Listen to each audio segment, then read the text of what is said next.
Hello, ladies and gentlemen. I'm live reacting to the Team Heretics versus Fnatic game. I am borrowing a friend of mine's office, and I hope the background noise isn't too bad. I am alone for this one. I'm seeing the draft. We have Zayaban on blue, Nico. The Zayaban kind of promotes the idea of Vi being very high prio. The Azir out. Here, LeBlanc is in the picture. I wonder if Humanoid actually wants to play it. I still think this champion is borderline broken. I am going to try to find maybe a better camera angle. Maybe this is better. Because I have to look up. The screen is on the roof. I'm going to have neck pain after this one. I hope that this time around this is better. I'll give you a countdown later, Tenki, when we're in game so you can sync everything up. But it should be pretty streamlined. So we have first pick Vi, naturally. Fnatic ban Draven. Aphelios Prior should be pretty high here. Let's see if Trimby is willing to play like Trash maybe later. Could be an angle. We should also consider Maokai Jace as an angle here too, but I kind of like the LB prio. I think LB should be high, especially because enemy shows Vi already, so the Tristana angle is worsened because picking AP top is very difficult on blue because of blind picks. Fido's first pick with the counter support, that's a classic. I'm hoping Fnatic just lock LB here because she's relatively safe against Vi. And I think that LB is just giga broken on this patch. Like, don't get fooled by the European teams that didn't want to play it in the previous weeks. This champion is in full form if you can play it macro-wise, and I think that a lot of teams are showing it. This Maokai lock-in kind of showcases the fact that... I thought with the Maokai lock-in they are looking for Jace angles and maybe Tristana angle into LB, but Tristana is not necessarily something Humanoid likes to play. With this Lulu lock-in, maybe it invites the enemy team to just slam full bot lane. The Lulu lock-in does prepare you against the potential YamatoCannon, and it gives you an option to pick and match on 3. I wonder what this answer is going to be to the LB, because LB coming 2-3 is certainly obvious and very likely to. All right. Sorry for the strange camera angle. I don't know how to set this up better. I'm just in a random room. That's the case. On the full top side, so they're dropping bot. You can play Blitzcrank, you can play Nautilus. There's definitely like, options. So basically, I think the idea of why they blind pick Lulu is because they wanted to open up for the Poppy angle on 3. And considering what Team Heretics looked in 1-2-3, it does make a lot of sense. I think Oscarinin played a pretty decent Poppy, and it's one of Razok's favorite junglers too. And the bans here for Team Heretics should be towards mid laners, because you will find yourself doing inaccurate bans if you try to ban junglers or top laners, considering they have the Poppy flex, and this champion can already go into 2 roles. So let's see what kind of mid lane bans are going to occur here. I wonder if they are considering Poppy top with Maokai and then Tristana. I feel like that could be kind of a good comp, kind of a Genji-esque composition against the opposition. I like the Tristana answer into the LB, so maybe Team Heretics are just going to maybe remove the Maokai or ban the Tristana as an option, because the Poppy is, of course, a flex champion. I think other than that, I don't think there's any really good answers into LB. All right, Maokai is out, so that denies some of the options, right? Because Maokai jungle, you need that AP damage and that crowd control to promote Mercury Threads buys for the enemy. Otherwise, you're going to be in a full AD composition. Nautilus out. Let's see if Fnatic choose to ban a little Blitzcrank. I think Blitzcrank is a good option. I don't think Soraka is super good. I think Aphelios Lulu is just too strong of a lane. And that's a Lucian, denying Lucian Nami as a potential angle. Milio's out, of course, 1-2-3. It's 13-11. All right, I'm just looking down, you know. My hair looks good. I'm looking fresh. All right. We're just waiting for ban number 5. So usually you get to see like Annie, Nico into LB, but Viego is out now. I wonder what Humanoid is planning to play here. What is he cooking? Syndra is an option. Malzahar is definitely an option. Rise, probably on 13. 13 is better, and it makes more sense. Okay, I think without the Rise buffs, I don't know how much I like this, but I think Rise is going to be in heavy danger of getting ganked by the Vi LB. It's going to be a tricky game to play Rise. I think also Static Shiv LB just becomes much better against Rise later on in the game, because she can kind of notify the waves.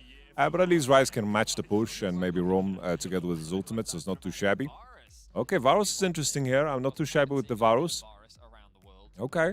Wonder if we get to see the Static Shiv build here from Varus. You are 80 heavy enough to consider it, but LB solo AP is also like a grand joy, so I think Varos going for a mixed attack speed build here is also perfectly fine.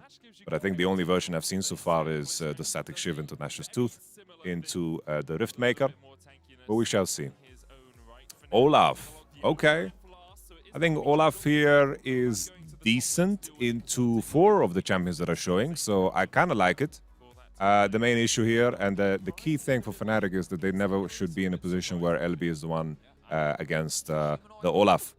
I wonder now if they're going to have enough power to actually deal with the fact that LeBlanc is going to push first and then move into mid.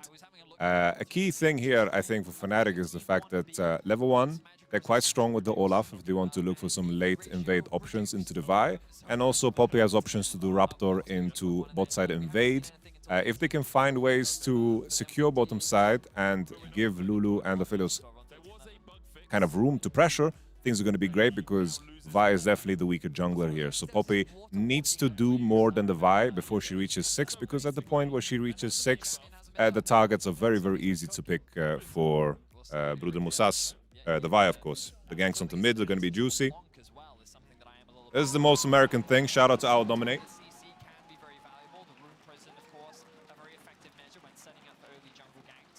Very hungry.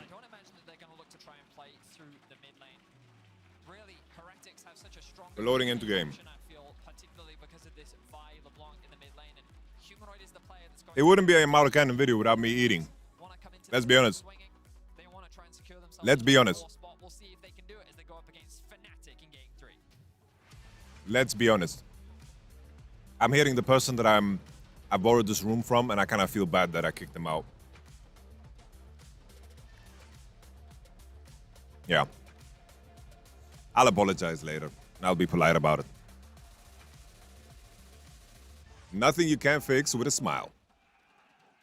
All right, so we are on 33, 34, 35, 36, 37, 38, 39, 40, 41, 42, 43. Rock and roller controller. I'm not so sure if Noah should be starting Cull in this lane. I think it's quite greedy. But let's see what they cook up. It looks like Papushka is going to be starting Raptors, and let's see if they're going to look for a invade onto the bottom side. Fnatic should be very happy if they find a way to just ward the Raptors, just to kind of have information on Vi's clear. Vi can also look to do kind of a reverse clear here, where she starts Wolves into going bottom side. Could be pretty interesting. But it seems like Vi is just going to start bot side to secure herself, because it seems like Team Heretics bot lane don't believe that they can get Dove. So let's see how that pans out, because Poppy level 3 together with Lulu Aphelios. Any based YamatoCannon viewers that have, of course, just watched my MSI coverage, then we definitely saw some juicers from Bilibili against T1. So Jankos now, they have full information. Olaf checked and warded the blue to make sure that they know where Jankos is going to proceed with his clear. Raptors start into crossing into top side. So Razork is going to maybe have some angles here to do secure his 3 top side camps into pressure bottom side. But Jankos will be able to match because he's doing a little bit of a reverse clear here. He's doing Raptors into blue Grom to get level 3, and then he's going to have options to maybe cross through mid into bottom side, and we'll see how that pans out. Very curious to see how this Rise pans out. I like his item choice, the Corrupting Potion to fight back. This was a classic counter to LB, and I think on the new patch, considering the projectile speed of E is so quick, then you can always root LB when she Ws forward, but this is not that patch, as far as I know. I might be crazy, maybe I should look that up. Should I look that up? Just correct me in the comments below, because Rise is getting a buff on the E projectile speed, which does allow him to W a lot quicker, which is definitely very, very helpful. It looks like Kisan is eating a lot of shit here. Razork, with good information here on Jankos is clear. He finds him. He's going to burn his flash here. No smite from Razork. Jankos will have to flash, I believe. Oh, nice passive usage. Okay. Razork does not pull out the Whipple move where he crosses into bottom side, but Jankos stone cold here. Razork needs to look if he can dive top. Evie is very low. Can we show top lane, please? Camera, show top. Are they going to dive this homie? He's potted up already. He has W. Let's see his W usage. If he can bait his W. Oh, beautiful. He had no W. Massive, massive, massive. I don't know how. Obviously, Olaf is pretty decent into K-Sante, but I think that's more true later on. Evi should not be in these conditions to get dove by the Olaf. That's insanity, blood. We continue. Varos Blitzcrank are bouncing a wave now into the Lulu and the Aphelios, and Poppy's going to cross into bottom side. Vi is aware of Poppy's tempo, so she's going to sneak away the crab, and Blitzcrank and Varos are going to look for a base. Very natural. Oh, very dangerous here. Oscarin didn't get a base off of Evi's kill, and he has probably a biscuit showing up next. Does he have biscuits and runes? No biscuits. Oh, he has biscuits and runes. He's going to look for an angle. He got the chunk. I don't know what the wave position was. I don't think Evi has a freeze. I think Oscarin is a wonderful position here. Very good position. That's a pickaxe. Double longsword cull even. Okay. I think in terms of his gold, the cull should kind of curve out just in time to pop so he can get Ravenous Hydro Gold. So I kind of like it. I like it. Looks like Evi is bouncing the wave into top. A big deal here, if Evi can't crash, Oscarinin, he has item advantage. And if he can thin out the wave with an axe or two, he can just ghost and run him down. It's very important that Evi gets to crash the wave all the way. He is level 5. Oscarinin is close to level 5. If Oscarinin can thin out the wave enough to reach level 5 and look for an all-in, he could potentially win the whole game here. So Oscarinin is thinning out the wave, getting the poke in. He's very, very patient. I like that they're finally showing the top side. Looking gorgeous. Okay.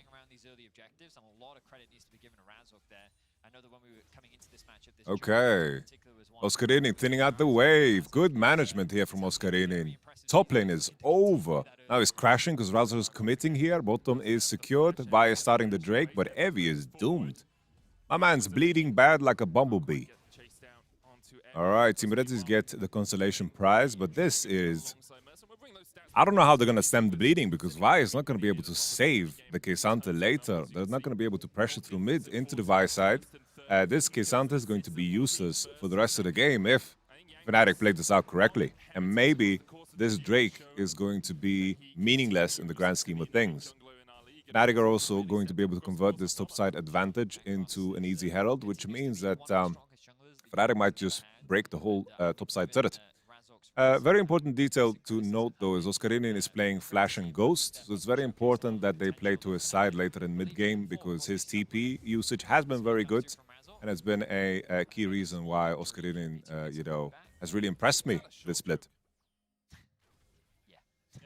Just a small victory on the Poppy. What was that? Someone screaming. All right, we're back. I hope you guys can hear me. I need to buy a new microphone. Like, I feel like a jackass holding a microphone like I'm a fucking radio host from 1998.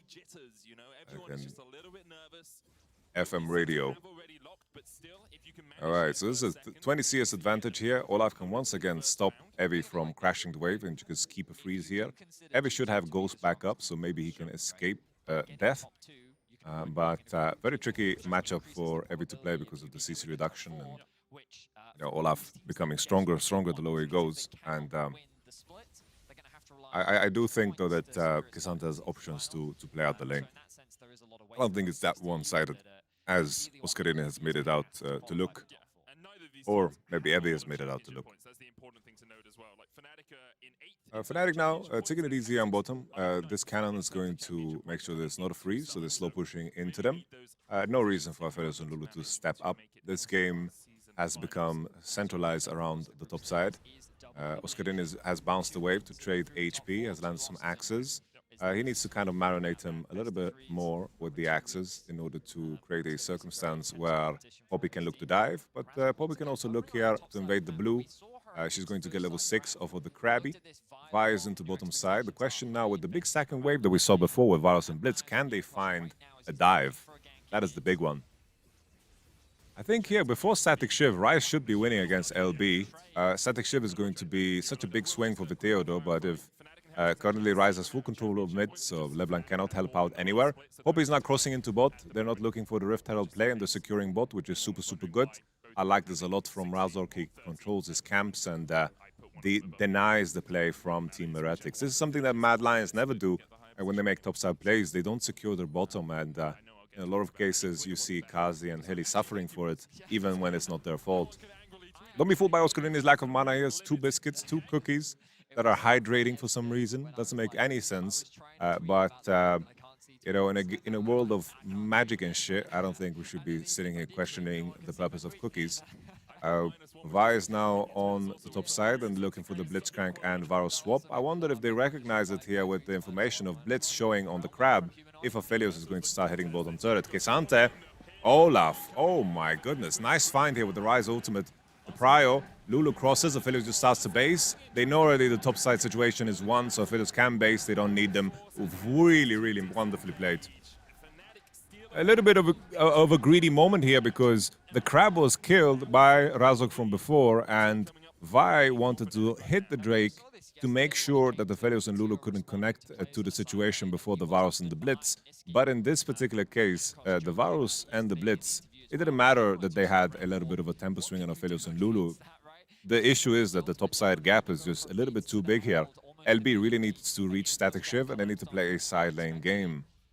Gisante gets to recover a little bit with the TP on bottom side. Oscarini is now going to look to match. And now Oscarini is going to look to slowly, you know, stack these waves based on Ravenous Hydra and have a very, very good old time. Evi doesn't have TP, so his TP is not going to be advantageous for them just now. Static shift is finished on LB.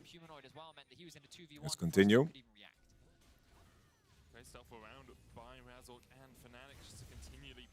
Oh, I thought I was not recording. Okay, Papushka, a little bit too far here. Phase Rush is already procced. He cannot really get away. Oh, the heal and the shield. He gets away in the final moment. Varus had no ult. Lucky him there. Noah collects a plating, while Team Heretics based and reset onto top. Aphelios got, of course, tempo. After they won the top side fight without him, he just chose to recall, open up on top through mid. All right. Surprised to see how much presence on the map Razork is having, right? And I think it's a great representation of how Fnatic like to play this split, which is just play around your strong side. Your Continuing here. isn't going to do anything. Do you know who is? Your Olaf, who is just bullying the Cassante in top lane, and he Lovely. continues to invade this topside jungle. Interestingly, you've also got Oscarinin realizing that Razork is Razork now crossing, Vi's on bottom side. Razork is doing this to create information. I wonder if Team Red is going to be able to kind of CC the Herald here and pull him and hit him and maybe hit him in the eye. It's not enough. It's going to crash. Very well done. Aphelios, who's been playing the game mostly by his lonesome because Razork was busy, has now given back to him with the first Herald gold and 2 platings. Aphelios now, let's see if he's going to base for Gale Force. I doubt it. I don't think he's enough, but he has a call that pops, so maybe I might be a little bit off on that. I think it's a Zeal longsword. Oscarinin. Oscarinin is having a good time. Look at him go. He doesn't have sums. So now Jankos is going to find... Oh, no. Oh, no. Just like that. Just like that. Oh, no. Oh, no. Oscarini masterclass. It's a disaster, mate. It's a disaster. Jesus. Oscarinin casually 1v9ing that game, securing the Drake too. Wow, what a fucking damn swing. This game is already done. Gale Force finished. Aphelios is gonna scale better than this fucking Aphelios. I mean, this Varus who is poking. Poke Aphelios, Varus against the Poppy and the Olaf. It's gonna be very tough. Humanoid, Rod of Ages finished. Very strong lane items. Let's see how he's going to interact against this LB. I think he should be able to fight back. Honestly, he's very durable. The more and more I think about it, I kind of don't mind it. I think this matchup is definitely going to be even better later on after the buffs are here. But maybe the buffs are already here. Once again, I'm not so sure. I'm getting so confused with all the patches. I could be certain that Rise got buffed on 13-12. I just feel like looking that up, but I don't have the setup for it. I don't have the facilities for that big man. All right. That's crazy. And then Vi was looking for the ult. Damn. That is terrible. Vi wasted time, lost the Drake as well. Kesante just being found like that is tricky. I think overall he I think at this point as well, the Bramble Vest just doesn't matter. It's like you buy Bramble Vest to cut his healing, but you won't win off of the back of that Bramble Vest. At this point, it's more about making sure you have the items to be actually useful in fights. Okay, Sante has already reached his expiration date. It's like drinking milk and having it get stuck in your teeth. That's a rough one for the Kisanta. Careful was finished, as I mentioned before. I thought that he had less gold, but the cull and the first turret gold, together with the platings that he got, was enough. I really like from the LFL, they like to show gold advantages in what form those gold advantages exist. I kind of like that. Here, it is a very easy time for whoever is running into Evi on side are going to annihilate them. I don't know how much this LB is going to be able to accomplish against the likes of this super fed Olaf. He's going to lifesteal any poke, and he doesn't matter if he's tanking the whole wave. I don't think LB is going to be able to accelerate herself enough to actually carry this game because of how strong the Olaf is on side. Let's see now. Razork says, I need this shit, mate. I need to get my jungle pet upgrade. Please let me the vaults. And Oscarini complied. Good friendship there. I wonder if they communicate that in Spanish. Probably not. Because easy to just make sure your team understands. Humanoid, I wonder what's he going to go for third item, because he definitely has options. His team is not going to lack damage, I feel, if he goes Zonia's Hourglass on third to just be a bulky frontliner together with the other homies. Olaf so far ahead of the curve, they're not going to lack damage. If I'm Varus this game, I am sweating, man. I'm sweating bullets. I'm so scared to look this Olaf in the eye when he's going to show up on my lane. His Yakshro is going to be roaring, and my arrows won't be effective against him. Do or die for vitality. Come on, Elias Lip. Come on, Elias Lip. This header didn't get reset. It is in the zone of being leashed. It is rough there. Oh, nice from Yanko S, but I don't know if this is the fight you're looking for, though. Oh, beautiful. So he cancelled the Poppy R because he's, of course, unCCable there in that pocket. And Aphelios was disconnected from this fight. I think the goal there for Razork was to actually leash the Herald and unleash it. But the fact that Team Heretics kept the leash on it made this decision a lot more complicated. Razork gets outplayed there by Yanko S. And a decent swing of gold here for Team Heretics is definitely needed, because this 5k gold advantage is looking mighty rough. Keep in mind here, like, for example, let's say this Bramble was a Chain Vest instead. He would be so closer to his first core and closer to the point of being useful with this Kisanta, because maybe coming into this Mountain Drake, he could actually have an item. I think, though, realistically, fighting against this Olaf with the Yakshro and the full stack Ravenous Hydra, I don't see how they're actually going to be able to. So I like the fact that they hard commit to this fight, because they see Aphelios on the mid wave and Olaf is hitting bot. The idea from Fnatic to backtrack is just they want to pull Herald and then unleash it, because pulling the Herald gives them information. And based off of that information, they're going to be able to make the action to continue pushing with Olaf and taking the midway for free. And if they manage to unleash it there, they can regroup around mid, and they'll have the prior from bot and mid and waste enough time to make this Herald less useful. But instead, we had a situation with Team Heretics, released it, and Razork tried to do a thing where he just ults. But Jankos found the angle. This Drake fight should be completely unlosable for Red side. Serpent's Fang is like, I think on a ranged champion, I think this item is quite bad, considering he really desperately needs Cyrilda's and how this game is going to curve out. His 2-item spike, 3-item spike is going to be so weak for this Varus. He really needs a Cyrilda's in such a game.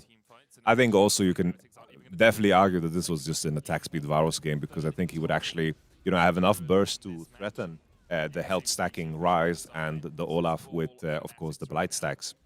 But instead we have this lethality Varus that is not going to be able to do much. Oh, I like this play, though. They found a nice angle here over the wall. Humanoid had no reason to contest this mid-wave. He didn't need to walk up at all. His team is on the Drake. And the only play the Team Heretics really has is to pressure topside dive and also contest the mid-wave heavily. So big mistake here from Humanoid, not having the greatest games by his standards the last 2 times around. The lane phase went out good, but this is a very good swing of gold here for Team Heretics. They're going to find a dive. Ooh. Ooh. Oh. What's going on?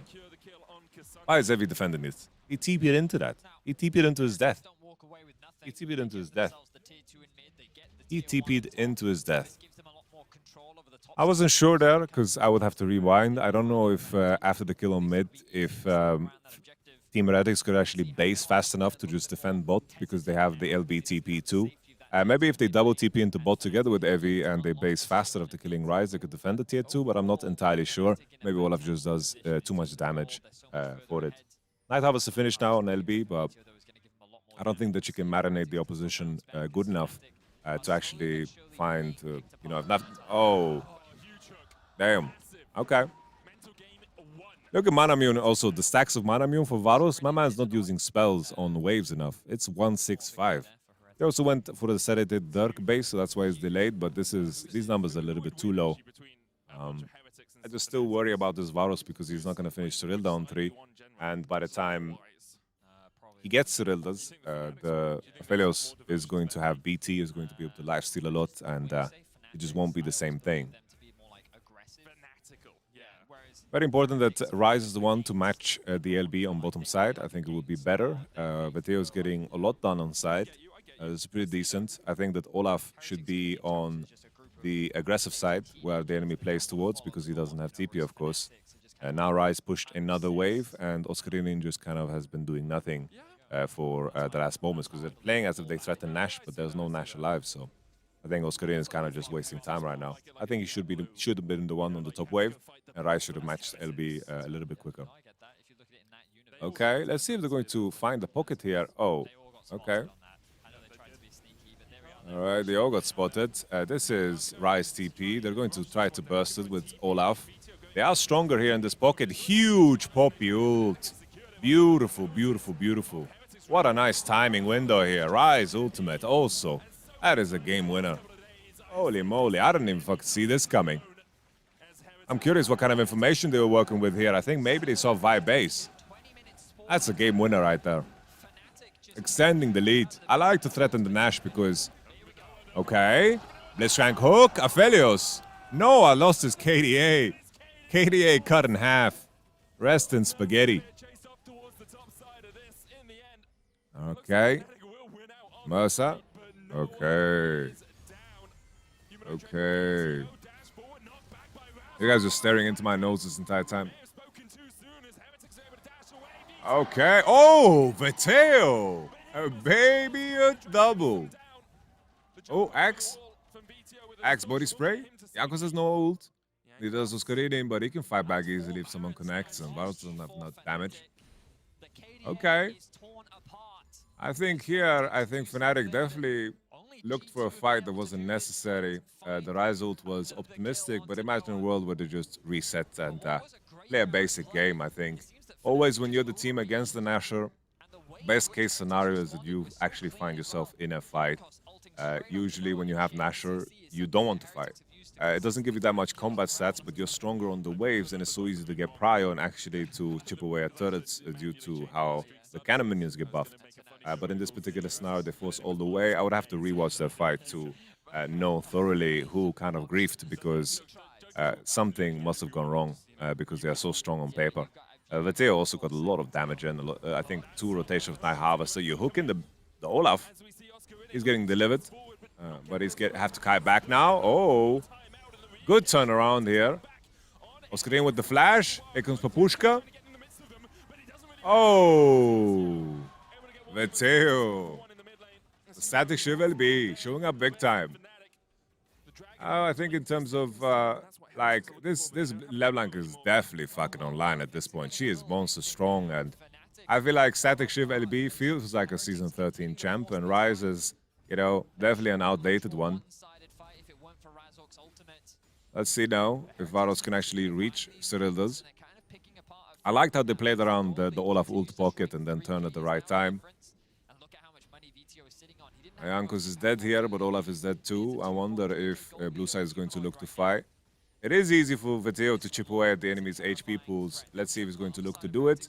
They pull away the Drake from his side and pull away.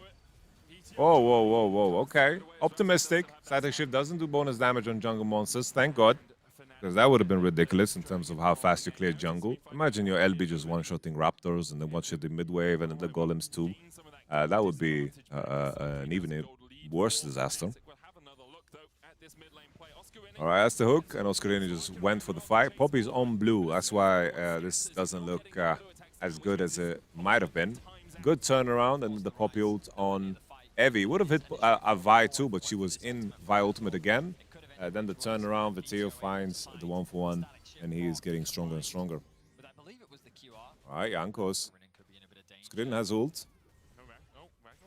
Red buff of Viteo. Yaksho is popping.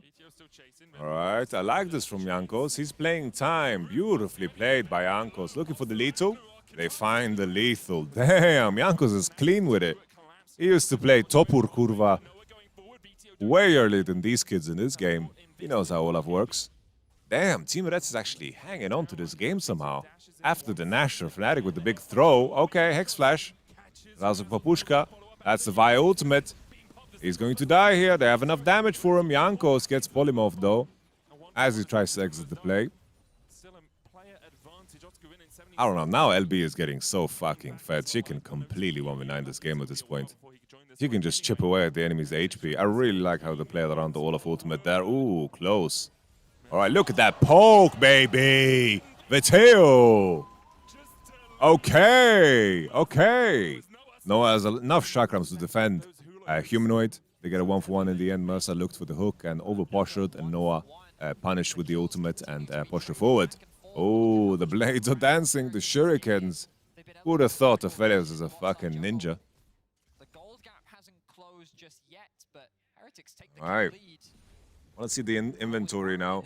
At this point, everything is going to come down to this Mountain Drake. Between the top two and everyone else, but Heretics have done a great job of punishing. Subasfang actually cuts the value of now they are fighting back in this game. The hook cuts the value of yeah, Mercer just presses S and gets rooted. It's kind of strange. I don't know what he's doing, and then he gets hit. Viteo, I think at this point, the way Blue Side needs to just play this comp is just let LeBlanc do work. Every time she Ws forwards and autos and Qs, she's going to chip away at everybody's HP, and it's going to be a rough one. All right, Razok finds an angle here on Jankos. He has to flash out, gets out, and they secure the blue. Very open to steal away blue offs.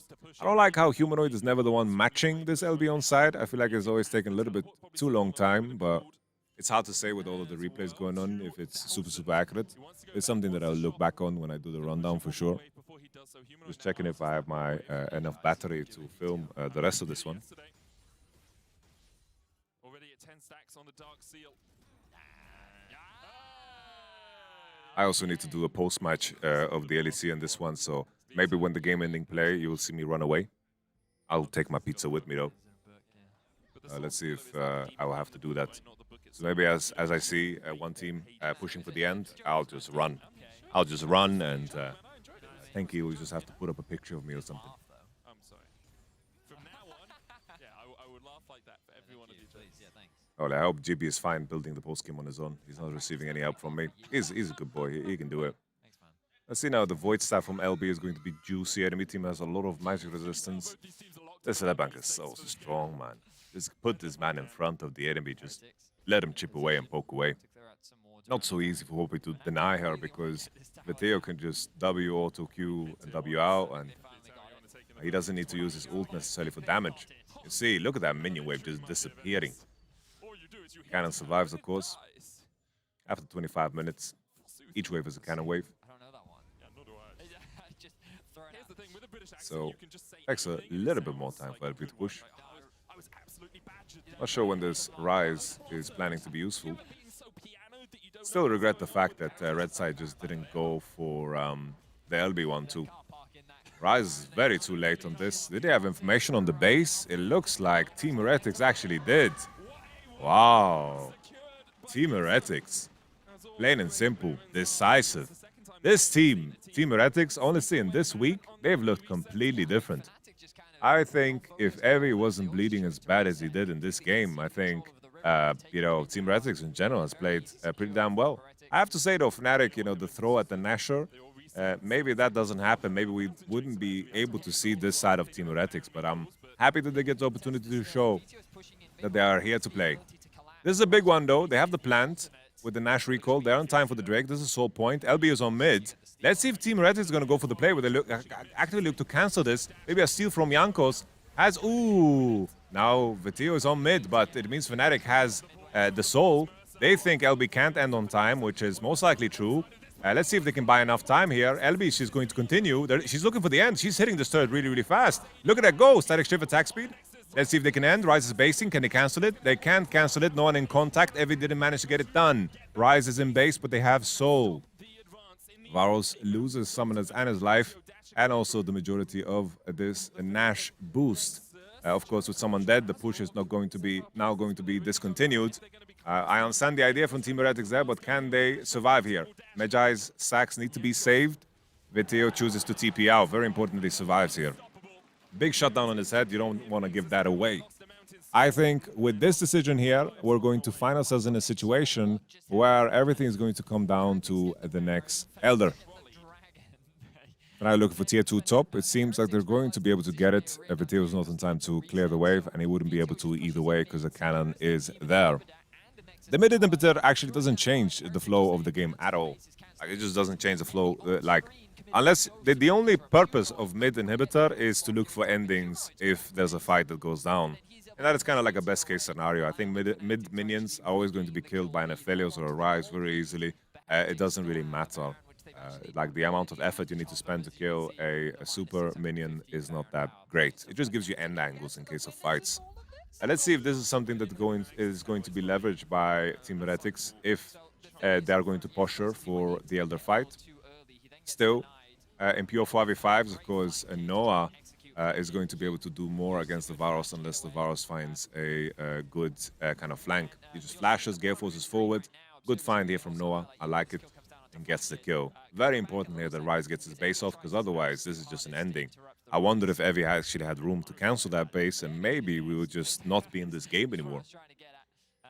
The tricky thing though about ending through mid and pressuring it for Elder is that red side composition can just contest through mid. But when they contest through mid, I wonder if the LB can just look. Oh, big engage, wild growth, weak ult here from Noah, has the GA. He Gale forces forward to find the lethal. Olaf is doing damage, has ult on still. Oh, Vi is dead. Noah using his Gale Force and his GA to maximum effect to really commit into this Razok play. They found the Varus without the summoners on the wave, and they give zero time to Team Heretics to actually poke away. Really, really like that from Fnatic. Really well played. Here comes Topur Kurva, and they get the shutdown. Lulu picks it up, but honestly, you don't give a damn who did. Because, oh, he actually sold his Magi for Void. That's kind of based. Kind of based. Oh, did he sell the Magi the moment he died? Maybe he did. I don't know if he had Void and Magi. I'm not so sure. Maybe he did, honestly. He farmed a lot of minions. So I'm not so sure. Either way. Fuck Magi after you died. Death Cap is the item you need to slot in. Okay, a little Q to finish. The lethal. Ooh. Oh. Okay. Okay, keep in mind here, Noah doesn't have Flash now, doesn't have Gale Force. This is going to be massive. Gale Force should be ready, but no GA, no Flash for the biggest fight of the game, which is going to be the Elder. Still very important that blue side actually marinate the enemy composition with their poke. Some Varus Qs, some LeBlanc combos, super important. I like that Razork actively pushed and looked for this. And, you know, it looks crazy, but Noah Gale forcing forward and popping his GA, you know, it definitely kept the fight going, you know? It kept Team Heretics involved. I like it. Don't ever tell me this guy's a KDA player, man. Very good shit. No LDR buy here for Noah, which is kind of surprising. I feel like LDR is such a huge item here in this game. We are out of replay into a fight. Noah is 16 now. It looks like his flash is actually going to be up for the Drake. I don't see so well from this angle. Like, I'm going to show you guys real quick.